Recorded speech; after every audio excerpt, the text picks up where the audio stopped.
Hello. Hello. Let me see how this is going. Uh,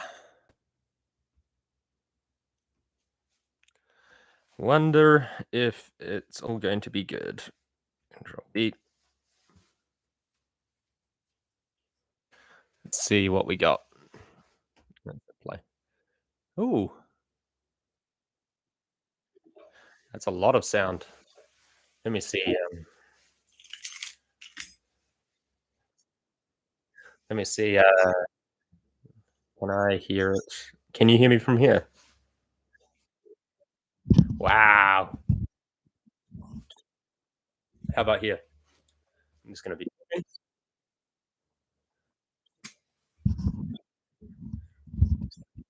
Can I just have this fully out of frame and just speak?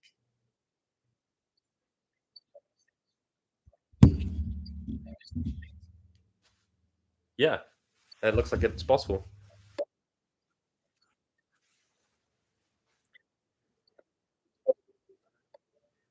That's probably terrible audio, though, isn't it? Let me hear. How does that sound? Yeah, that's pretty. Let's see if I half that. Does it live update for one?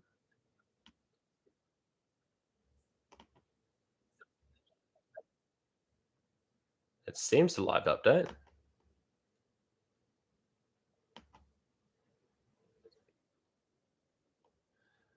Now is that too quiet? Here I am talking to myself.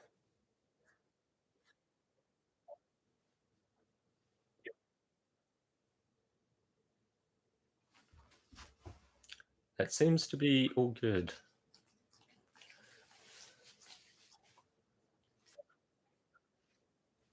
Now, although the quality hasn't really loaded up, it got any better, has it?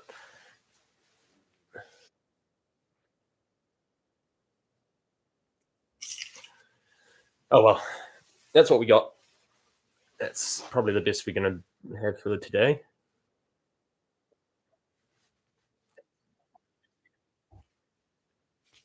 So let's first make it so I'm not gonna break my brain. There we go. Um, so one of the big things I am looking to do is first make sure you can see dog. Dog is cute. Dog needs to be seen. Um, let me shuffle this way. Hey. Good. Now that you can hear me, you can see dog. Now we can talk about and think about things. Let's see how much in frame that can be. Get all three. Well, the two main things. There's the whiteboard marker. Oh, I can go quite far that way.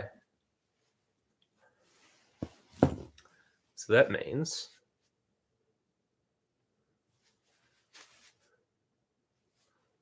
is that let's see, that's about right, isn't it? So I'm not sure how well you can actually see that though. So first, there's an acknowledgement of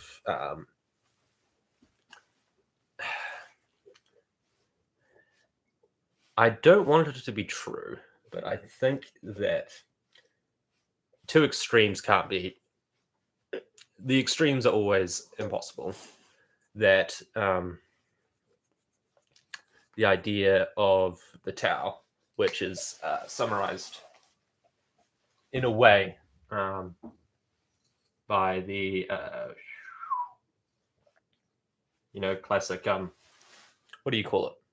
The peace symbol, but it's not. It's got a specific name.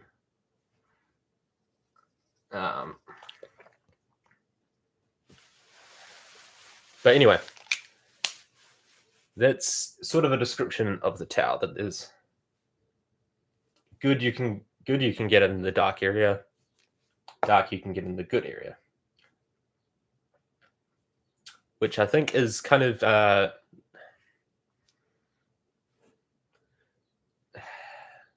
actually haven't looked into this much, so this is just random thought. But there is the idea that you should aim to be on the crossroads, the space between the two, where both extremes are pushing you in a way away from balance between the two. So then, I'm pretty sure you can't really see this unless you're going high quality, but I was thinking just before about responsibility. Where do we put responsibility in our culture? If you say that it's all on the individual, then I don't know. Well, there's two options: individual or like addictive substances, like addictive material, let's say, or the initiating material of a thought. So let's say you're talking about, oh yes, and I cannot spell. So the idea is, if you put all your responsibility, put the claim on the responsibility into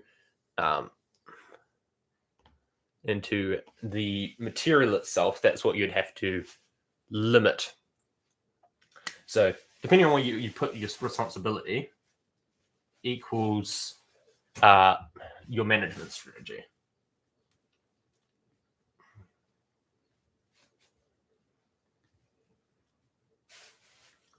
Which now has me reminding of systems.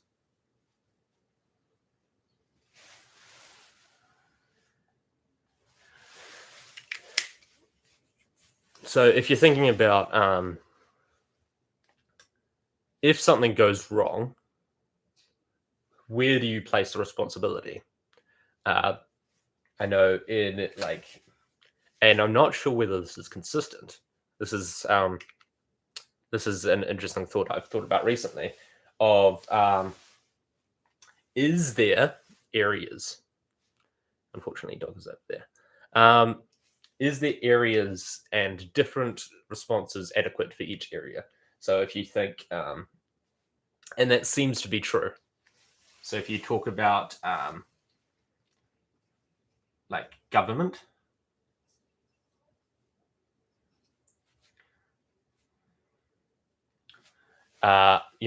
morals, or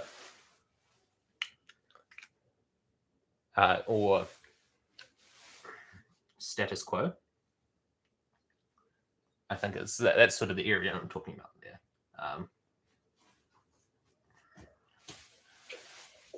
Or I think there's another one.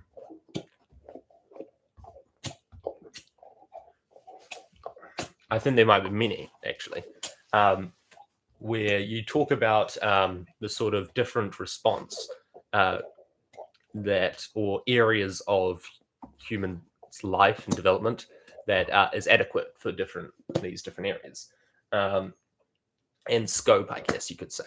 So if you're talking about government versus morals or status quo, that's I guess you could say maybe individual.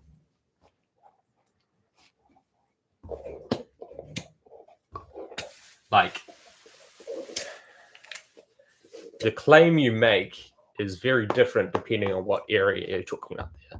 And if we're thinking about whether this is different scope of or different volumes of existence, where you have an individual's existence and their sort of preferences and stuff like that. Then you have their society's existence and sort of preferences, and then the government's, where I think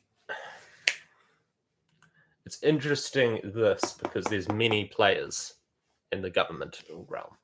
Like it is quite easy to see that as insurance policies and stuff like that has developed, the enforcement model has cooled its way of operation. That if someone's vehicle was stolen, and I'm heading into thing and personally in life, where you'd think there would be active investigation into theft or damages, and it may be just the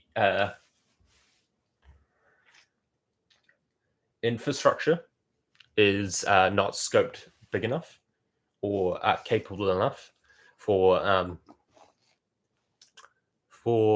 tailoring to individual worries, which is a problem. Because then if you think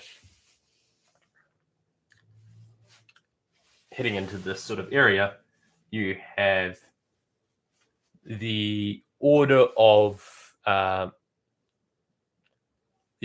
crime and punishment.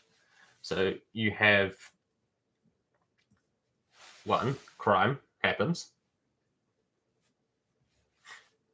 then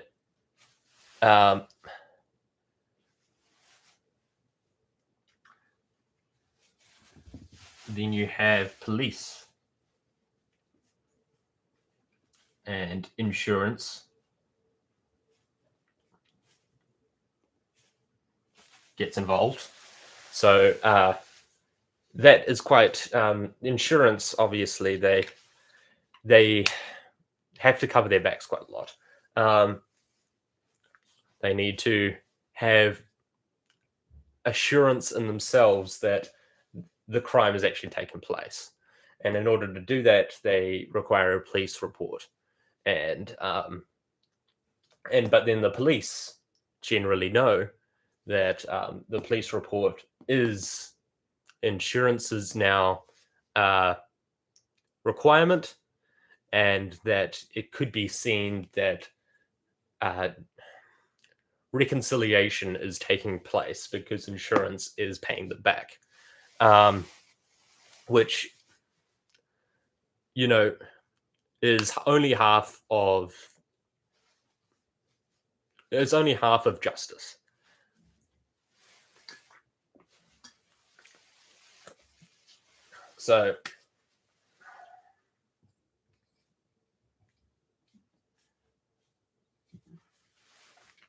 So what is justice? Which is actually a huge part of Plato's The Republic. The ongoing question in a larger section of the middle is back and forward trying to prove what justice is and what it's for and why. Well,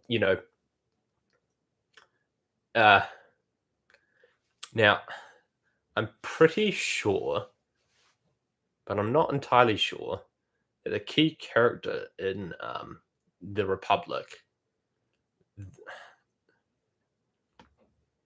I thought was, when I was listening to it, was Socrates, Plato's predecessor.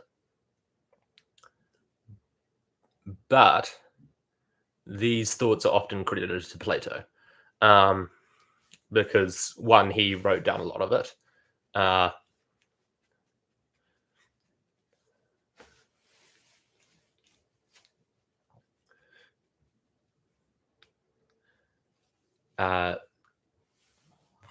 Sorry, I am getting distracted by that question.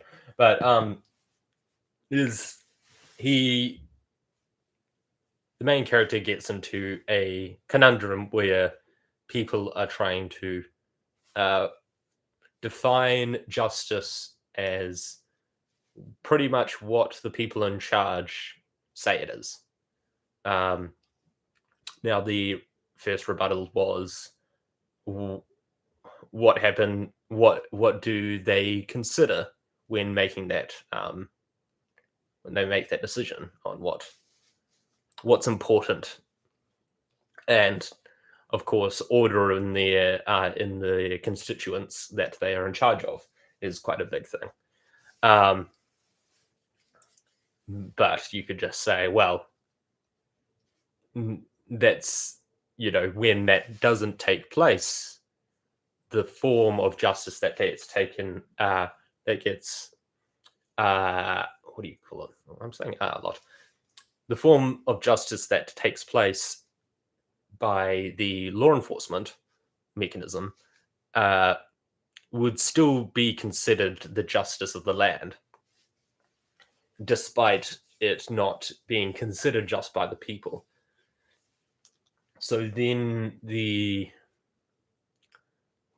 rebuttal was a large thought exercise on how to make a society, constructing it down from the lowest point, where you're talking about producers, essentially, that the food producers are first needed to provide for the people, and then other required appendages of a society is attached on and increased as the society grows. That once enough volume is provided, that they start caring about ethics and education, because also the time in which this is talking about, the first university was essentially made by Plato, I believe. I believe it was in this time frame. But so then the consideration of that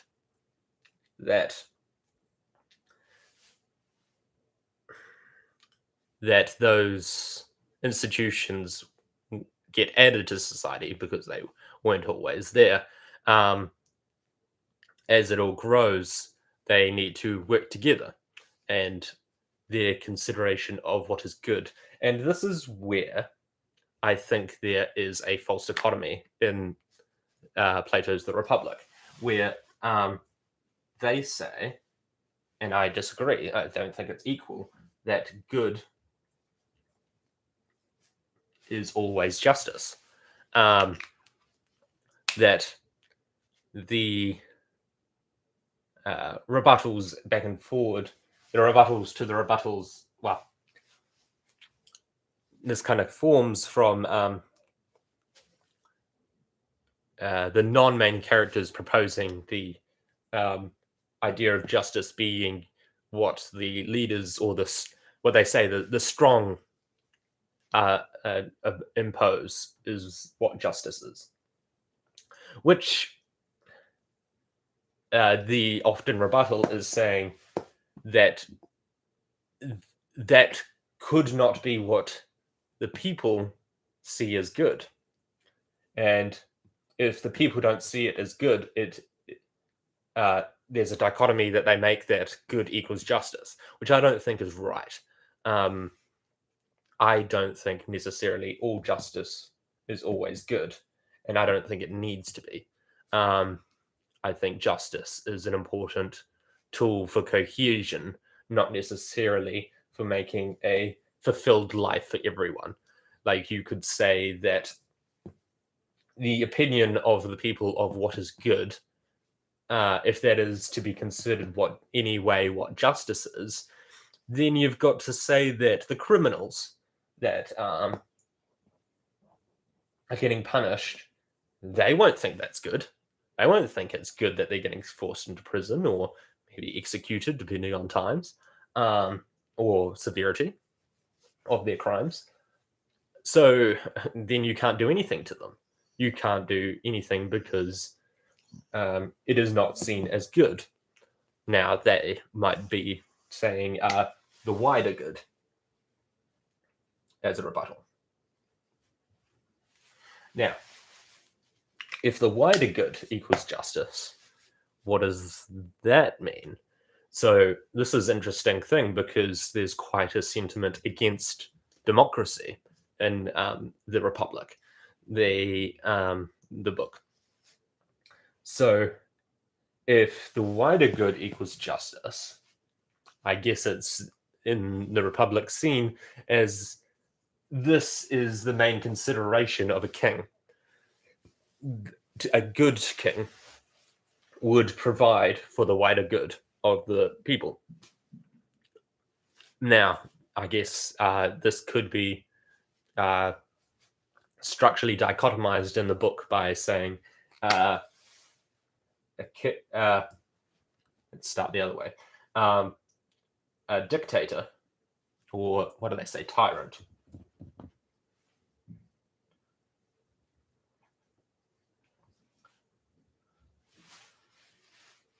Tyrant is not a king.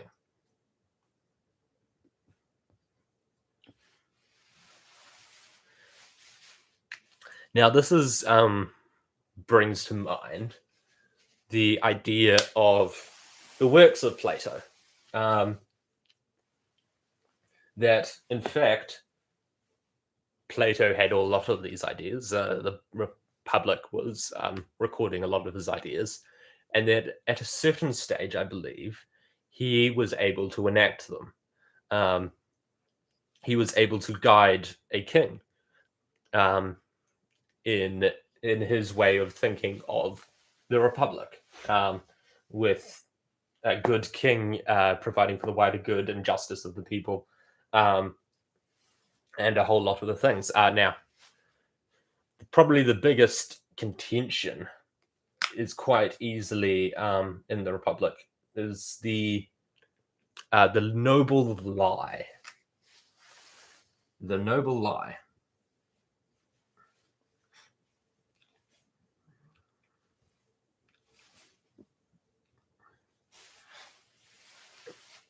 Which in the Republic is considered a lie. You tell the people that some people are born with gold in their souls, and some are born with silver, and some are born with steel, metal. I think it's iron they mention, or bronze. And depending on that is where they'll sit in society. The gold people, obviously, the most valuable are the, of course, the philosophers coming from Plato, the philosopher, and should be put, well, through trial, discovered this gold in their soul and become the rulers, essentially. Now,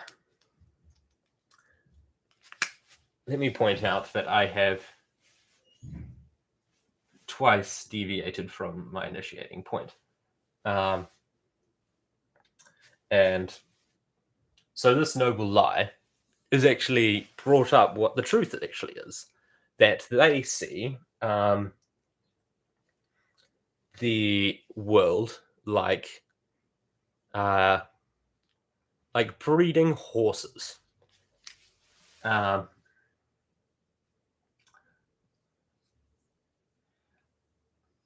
So how would you do that? So this point is a lie.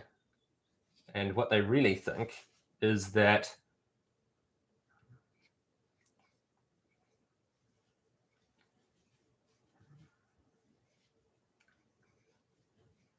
where the noble lie could be considered that all people have the potential to have gold in their soul, no matter where they came from. That there is mobility in life, and that it's really just the purpose within that creates your future place in life. That it doesn't matter where you started; it only matters what's in the inside. But later in the dialogue, it is pointed out that, oh, but we don't want the lowly to breed. As a stallion is bred for certain qualities, same is true for people, um, as the horses and the dogs. That you want the good qualities, so you must breed them. And so discussing, they talk about ways in which they can encourage certain people to breed and not. And it is very interesting also when they consider what to do with children, because both there is a consideration that almost in the way of breeding, that the community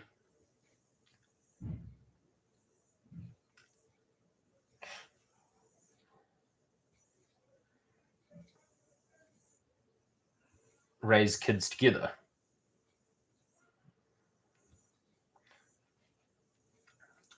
Now, who is the community? Together. So, in the Noble Lie, and the true societal communism is achieved.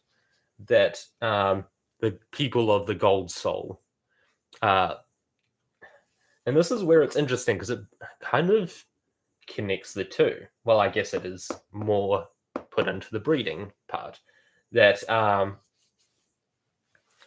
all the people of gold and all the people of silver and all the people of the others are made into their own communities, that they do not consider ownership of each other or a relationship with any individual unique.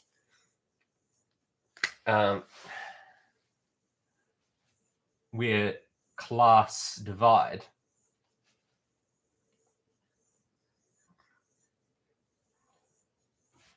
and is unity, you could say. Let's say total unity.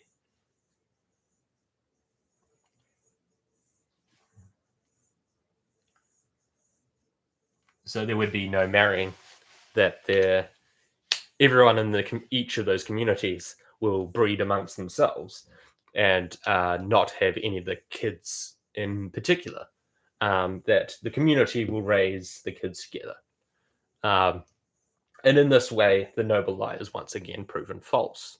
That, or the idea instilled in the noble lie of mobility, that there is trials to see what framework, where you would actually sit. And so then with the community kids raising each other, the problem is also that there is then also mention of the kids being isolated from the communities and being brought up in this institution, that there seems to be among the different groups different provision for education that is not really mentioned that much, of where that sits among the strata of class, essentially, but that they will take the kids and raise them. So we'll say, but not really.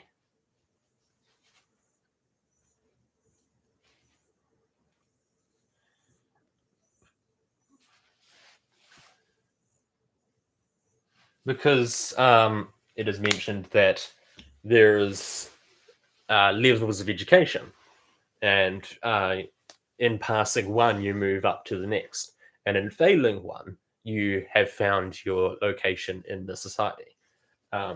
Because obviously you do not qualify for the next rung. So then that is considered with this noble lie that the gold person, the most valuable, is actually very rare. Is also considered that the person of that soul becomes the king. And this is part of the dialogue's consideration of the philosopher king, because obviously being philosophers themselves, they consider philosophy the greatest occupation, essentially, that those people, obviously themselves, are most fit to decide how the society should move. Now, and so we get to the point of somehow we get back to here.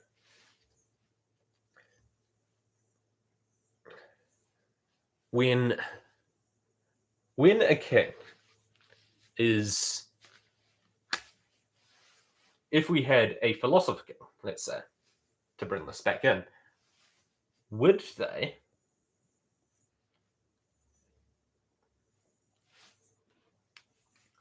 they consider a philosopher king in the noble breeding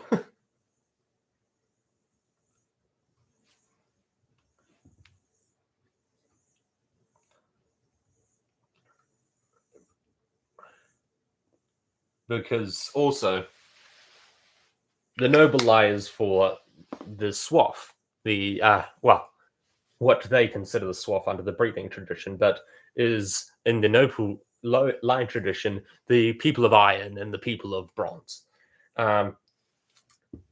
So that's the lie for them, to make them appeased. That, oh yes, I found my place in life, and but really, it is a question of whether they were kept there because of this idea that, like, the education system. Because if the community raises you, but not really, where do you sit? The iron people, do they get the chance to? They aren't brought amongst the people of silver, let's say, the people of education and society, and not the pragmatic services. And if that is your qualification to be a silver person, then how can you consider that? Let me see. Get the dog in. How can you adequately equip that person to become one? And especially under the idea of breeding, then why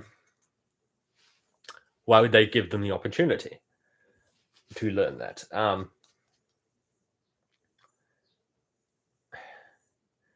So then they go through the trials, and they are not as prepared as those being raised in those other communities.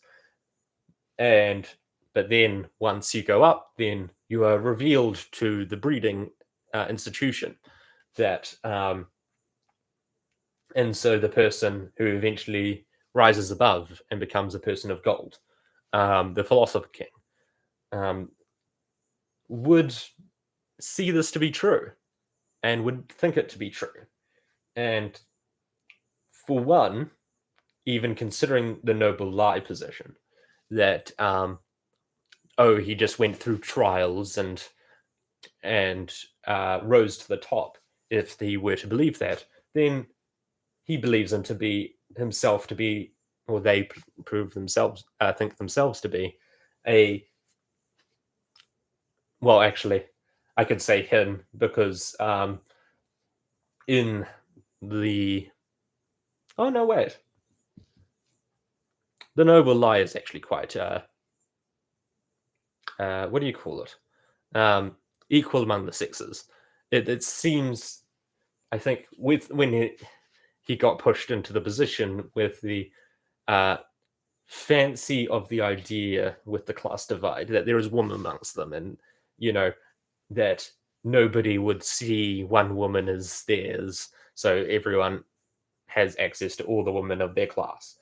Um, I think he got pushed that way because I've heard in a few other dialogues that he's not as equally focused. That obviously women aren't as capable, apparently, according to him.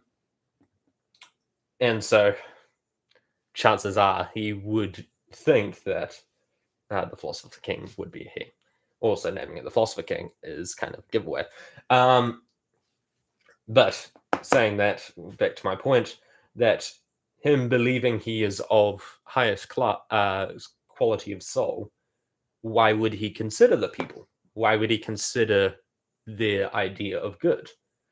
It seems to me that the institution formed by either the noble lie or the breeding implies that the philosopher king is the divine being in who knows better than the people, and so why does the people's good matter if defining what is justice?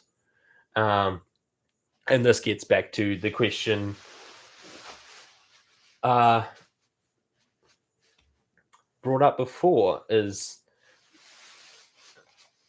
the question brought up by quite a lot of the uh, proponents was I should stop fiddling. Is justice just the noble, the aristocracies, the strong? Is justice defined by what the strong want? And this whole institution seems to support that the person provided by either the noble lie or the breeding would not consider those below them and their opinions worthwhile, that the wider good wouldn't matter to them, and so justice would be defined by what he wants. Um, and so we get back to the probably proving the point of the opponents. Now, but that is a practical, individual perspective.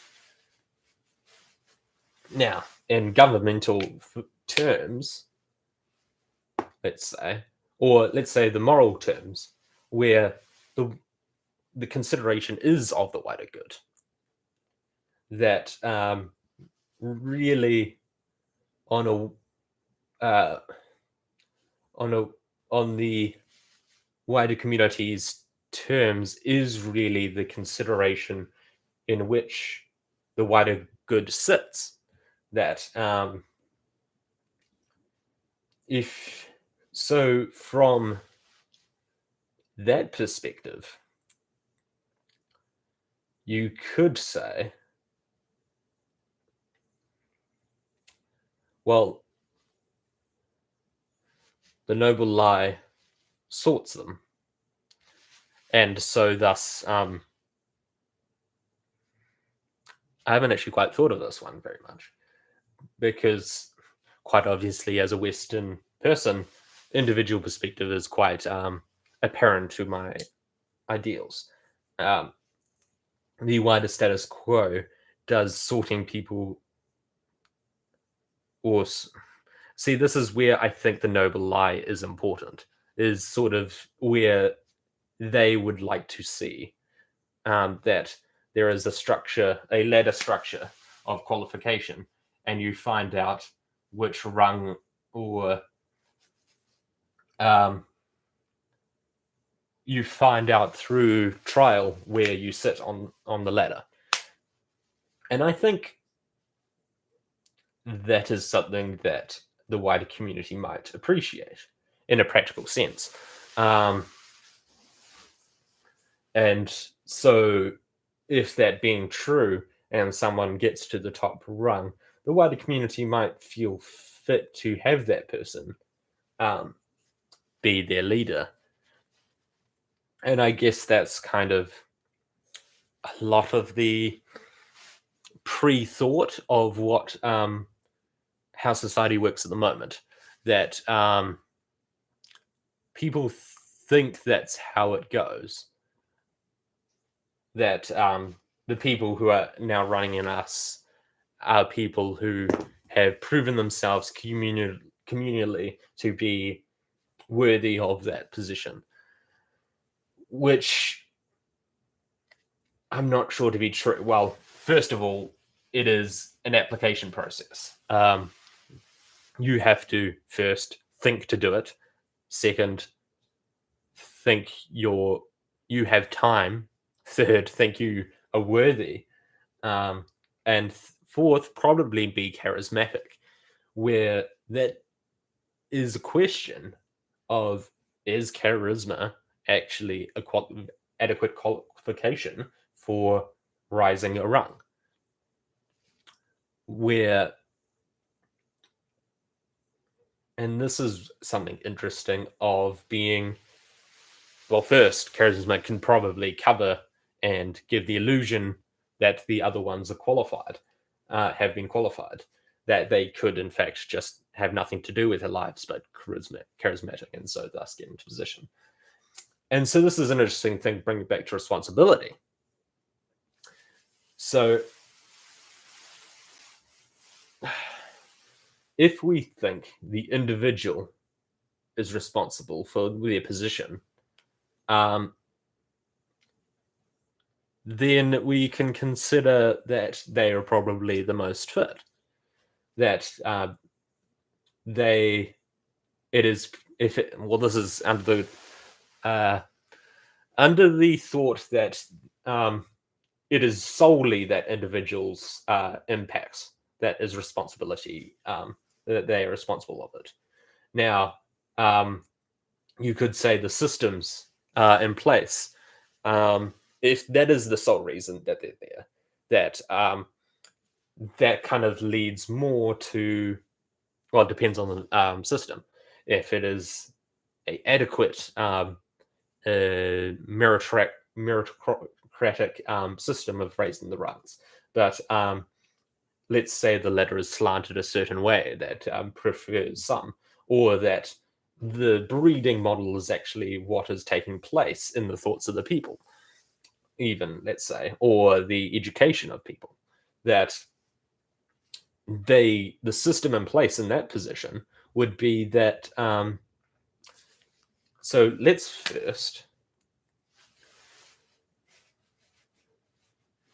invert this. Let's put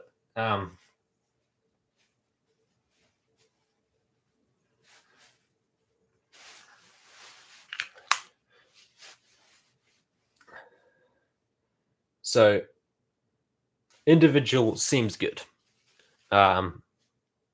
Now the question is, if it was via I want to say just, but fair, under fair terms or not. Fair terms or manipulative, let's say.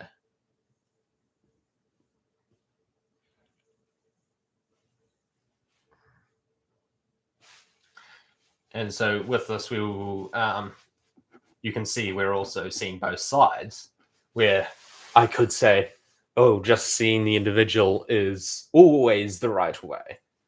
But under the charisma covering flaws. That could be a manipulative strategy to get them into where they were.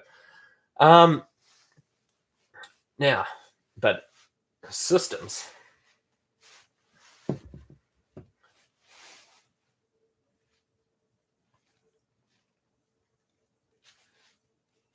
It depends. Once again, as we mentioned, is it meritocratic? Or, yeah, I feel like that's fair to say. Is there another model in which is merit the sole system? I would say so, because that's saying that they are most fit for that position, essentially. And that's what I'll mean by meritocracy, is that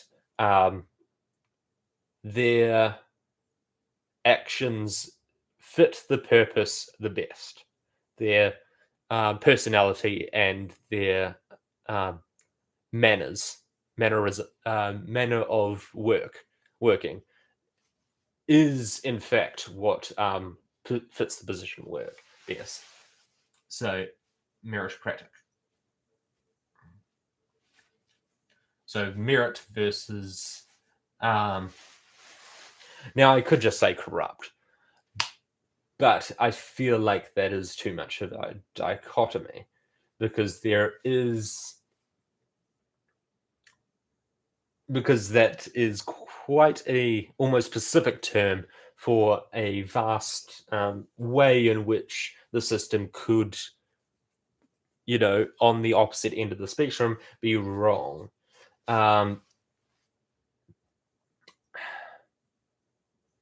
Biased. Now, is that fair to say? I think so. As you can tell by me writing it down. So if the system is biased, then it is not considering this just merit of the system, of the person. Or now, is this mirroring this? If the system is, well, it depends. I would probably put that under the government. So the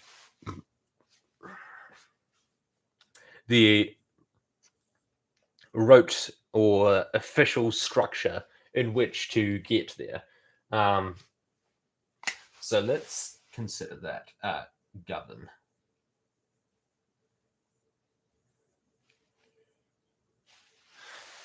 Now, that's when something in my mind clicks. One of the things I really hate, well, dislike in the sort of dialogue, and actually that's considered. So there's an idea presented of the forms.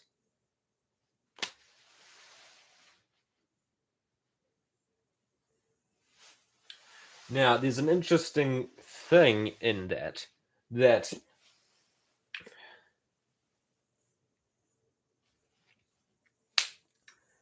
I feel like almost fits back to this, the noble lie, or the positional breeding of because this is where the thought of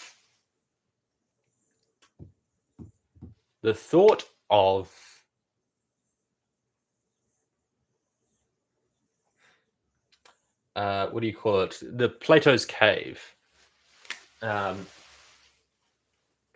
of informs this.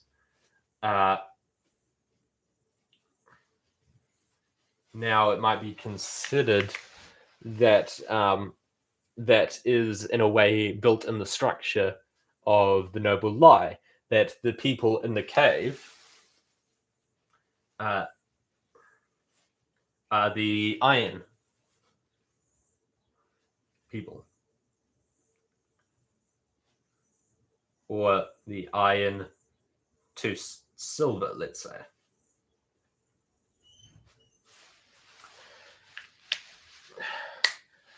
So in Plato's cave, there is a thought of people being tied up from birth, and grown up only looking at a wall where shadows are cast on it. And um, this is where part of this makes me think that Plato's dialogue is actually not a dialogue. It's a uh, because there's very little pushback that the people walking past and casting shadows and their voices will echo against the back wall. So that's what the people see and hear from, that they will think the shadows are reality. Now, what are the chances that their perception will be tricked in such fashion? For one, now this is for one, a person casting a shadow that someone can see is most likely going to have another point in which they would hear before the echo hits. Um, so they would, this is more the practical sense in which this falls apart in my mind. But they kind of take that at face value, which I find strange. But that the people seeing the shadows will consider the echoes to be the voice of the shadows, and so that must be reality. Um, so that's I find odd. But so the idea is then that someone from the cave gets let loose and sees the world beyond, and then gains the knowledge of this reality that the others didn't see. In a way, moving up a ladder in knowledge, because I think this noble lie is brought up after that, as a sort of thing of saying, well, us at the top, us philosophers, we see reality more true than anyone else. That we, in a way, are closest to the true forms, and everyone is just seeing shadows. And so this is a consideration of that. Now, how did I get here? Well, part of the consideration of that is to say that these true forms exist and can be discovered, and that it is the philosopher king that can see the true forms, uh, which is interesting in a way in which, if that is true in either of these senses of the noble lie or the breeding, that um, it is thought of that in both senses, it is an innate quality. That's something important.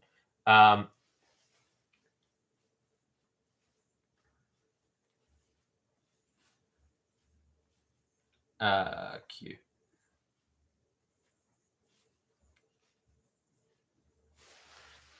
In both senses, it's an innate quality of the person. That there is not a consideration of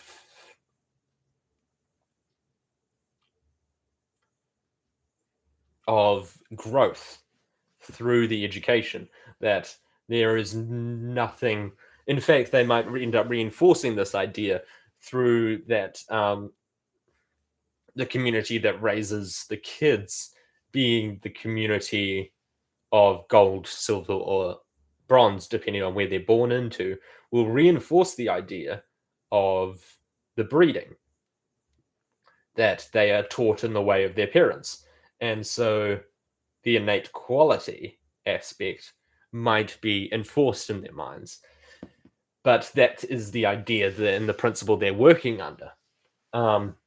in both these senses, that some people are just born better, and that's quite a lot impacted through the breeding in your parents. And in the noble lie, it is considered that, oh, anyone could be anywhere, but it is an innate quality that would make you the philosopher king. And so it is the noble lie king that I find quite objectionable.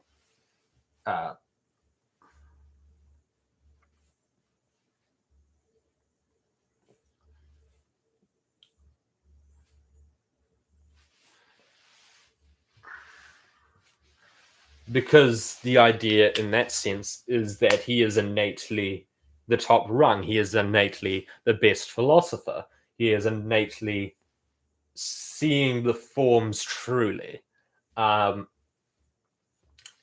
so the idea with that is that I think it might be even the last trial, but or the last thing they do before King. I cannot quite remember if this was just straight from the dialogue or someone's. I watched a few videos about it beforehand. That the king, this philosopher king, the noble lie philosopher king, will go away into a cave and think about geometry. I think geometry is another way in which the forms are proved that it's in a way, we talk about right angles, but when we talk about them and draw them, we are relying mainly on our conceptualization of them as opposed to the drawing actually done.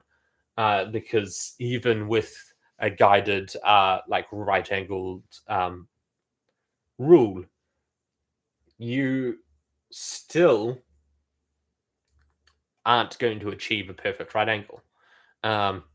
There will be some deviation, even if it's microns of deviation from a direct right angle, which would change the perfection of whatever equation you're doing. And so that is used to prove that there's this form of a right angle or geometry, and in the same way there is same in governance. And so the philosopher king could do the same, being the most fit to do so because they are of the top rung,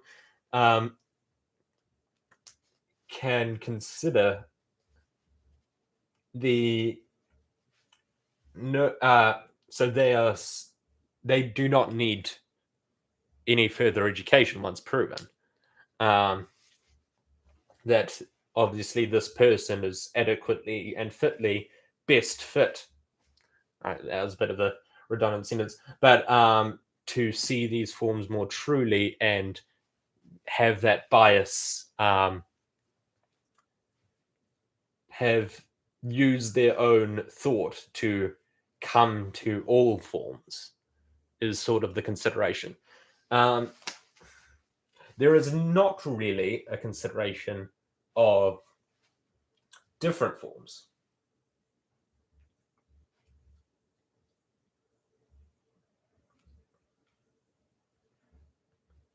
Because this is rather monodirectional, that the philosopher king could know all most truly. Let me write that better.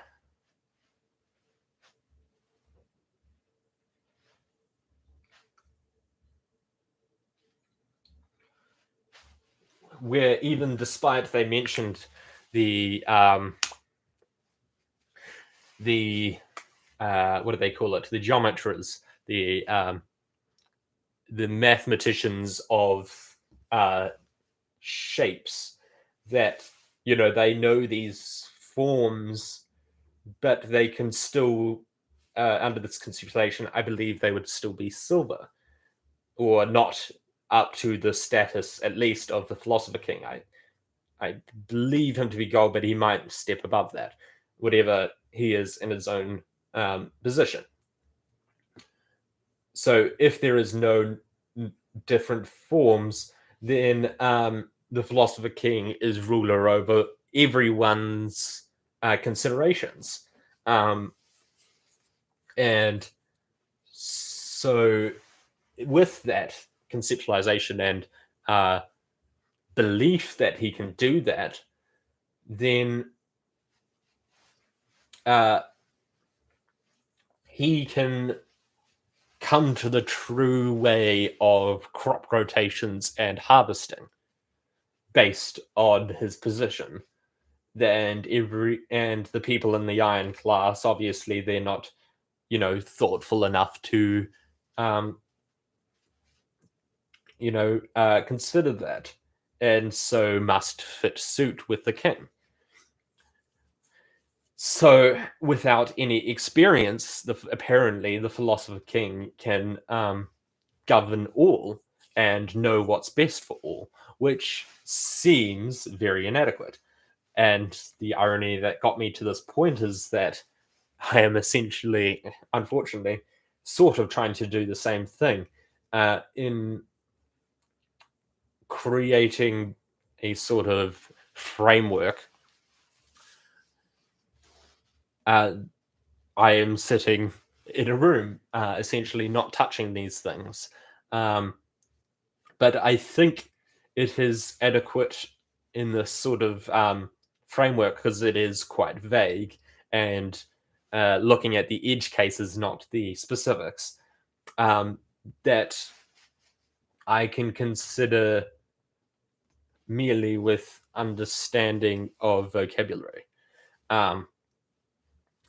Because a lot of this depends on how we see justice, how we see good. And this we can see that I believe that the way in which we use justice and the way in which we use wider good are not equal. Actually, I should have probably said this in the beginning, but there is consideration here of illegal justice,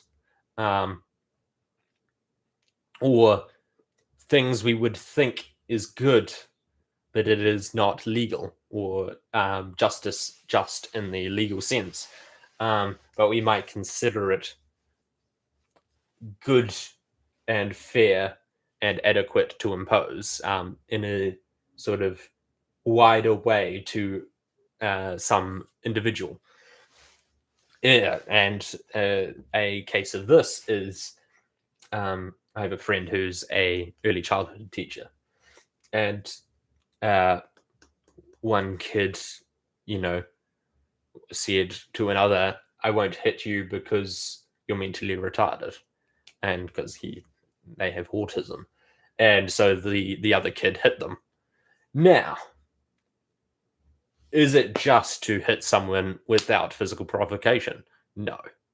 Legally, technically, if this is an adult situation, and in a way you see this with sort of other sort of cases that legal in a justice sense, there is no just way of starting a physical altercation.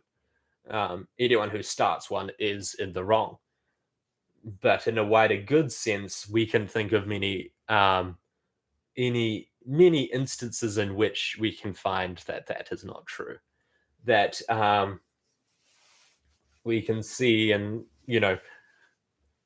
we can think it's quite fair that something happened despite not being just. Like, let's say, someone's been cheated on, a long successful marriage, and someone, let's bring it back to full straight physical altercations, and not subjective personal grievances, I guess. So long relationship, and someone dies, someone is killed by someone else.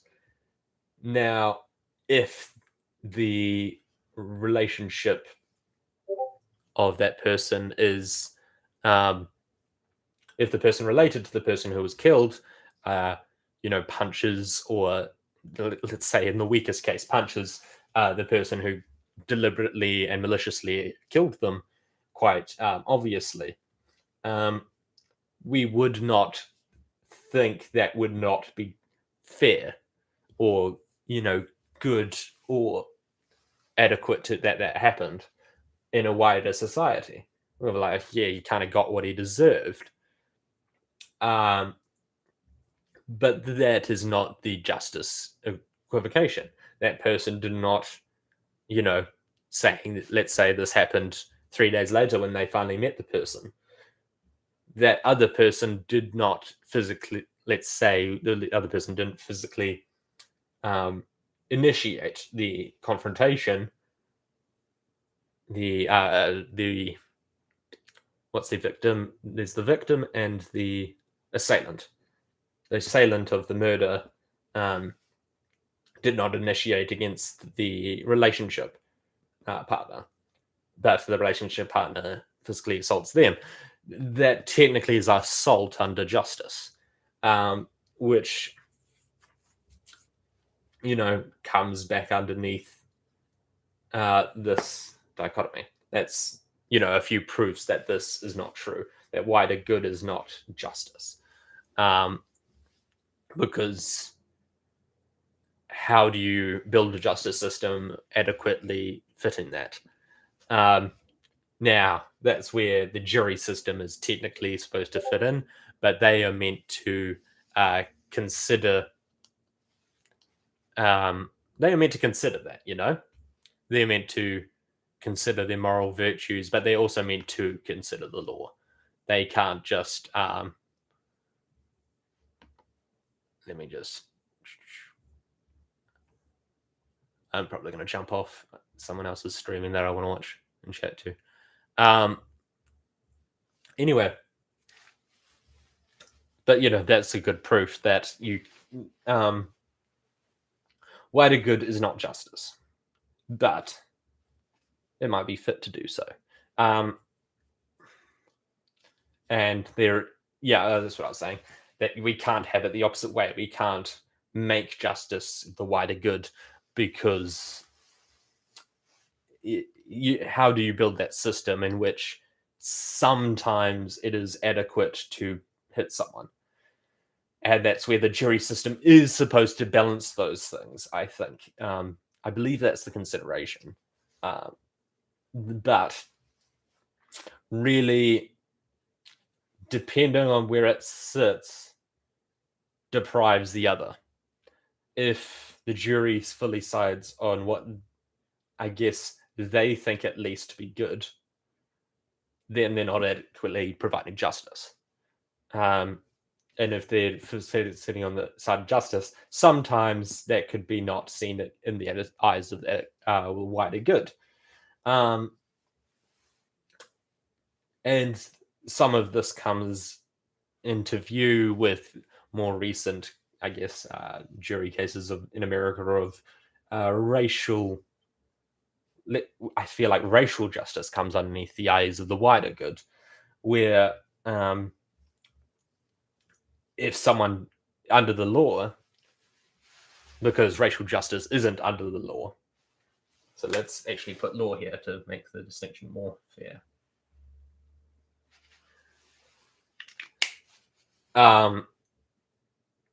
Under the law, justice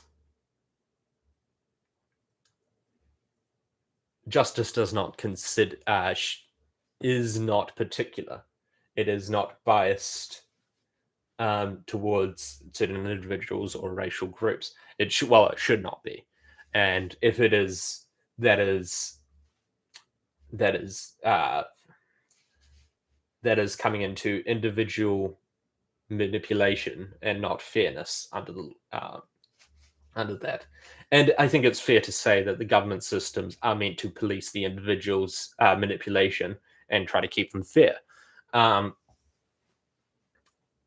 And that's an interesting thing, because if we come into the morals section, then that is really what should police the people. And maybe the system should police them both, I guess, those that are underneath it. But anyway, wider good and justice, law justice. So then, yeah, cases of racial justice, which is probably wider seen good.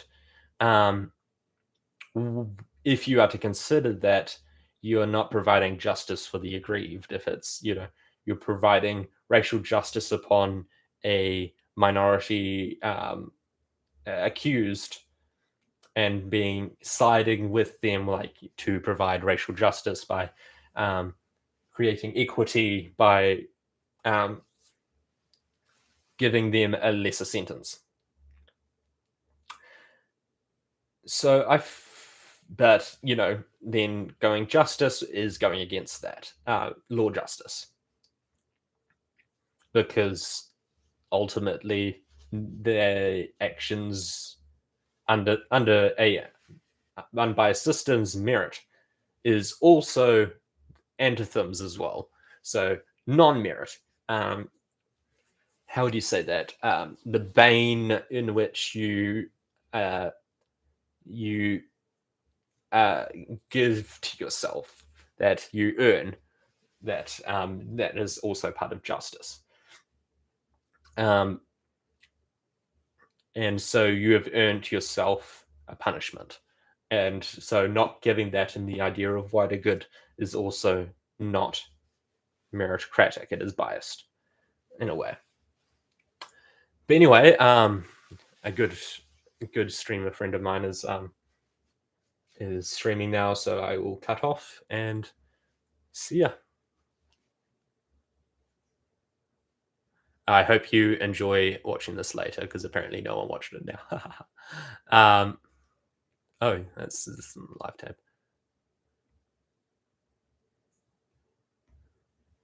See you.